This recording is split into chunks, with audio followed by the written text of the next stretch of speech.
لبيك اللهم لبيك لبيك لا شريك. د معلوم احرام تړلو وروسته یې احرام هیر شي یا شکمن شي. دوه شپېتمه پوښتنه: که یو څوک د حج یا د عمرې لپاره معلوم احرام وتړي او وروسته یې هیر شي یا شکمن شي چې د کوم یو لپاره یې احرام تړلی و، پر دغه احرام ولا حج کول لازم دي او که عمره کول؟ ځواب: که د احرام والا دغه شک او د احرام هریدل د طواف کولو مخکې وي، نو دغه احرام والا به فکر ووهي چې غالب ګمان یې د کوم احرام شو، د حج وي که د عمرې، هغه به پوره کړي،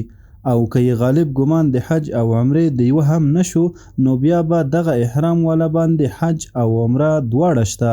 احتیاطاً چې ذمه یې یقیني فارغه شي او حج قران والا نه بلل کیږي. که محصر شي په یوه دم باندې د احرام څخه خلاصیږي، د احصار په صورت کې به د حج او عمرې دواړو قضا راوړي، د حج قران د شکرانې دم ور باندې نشته،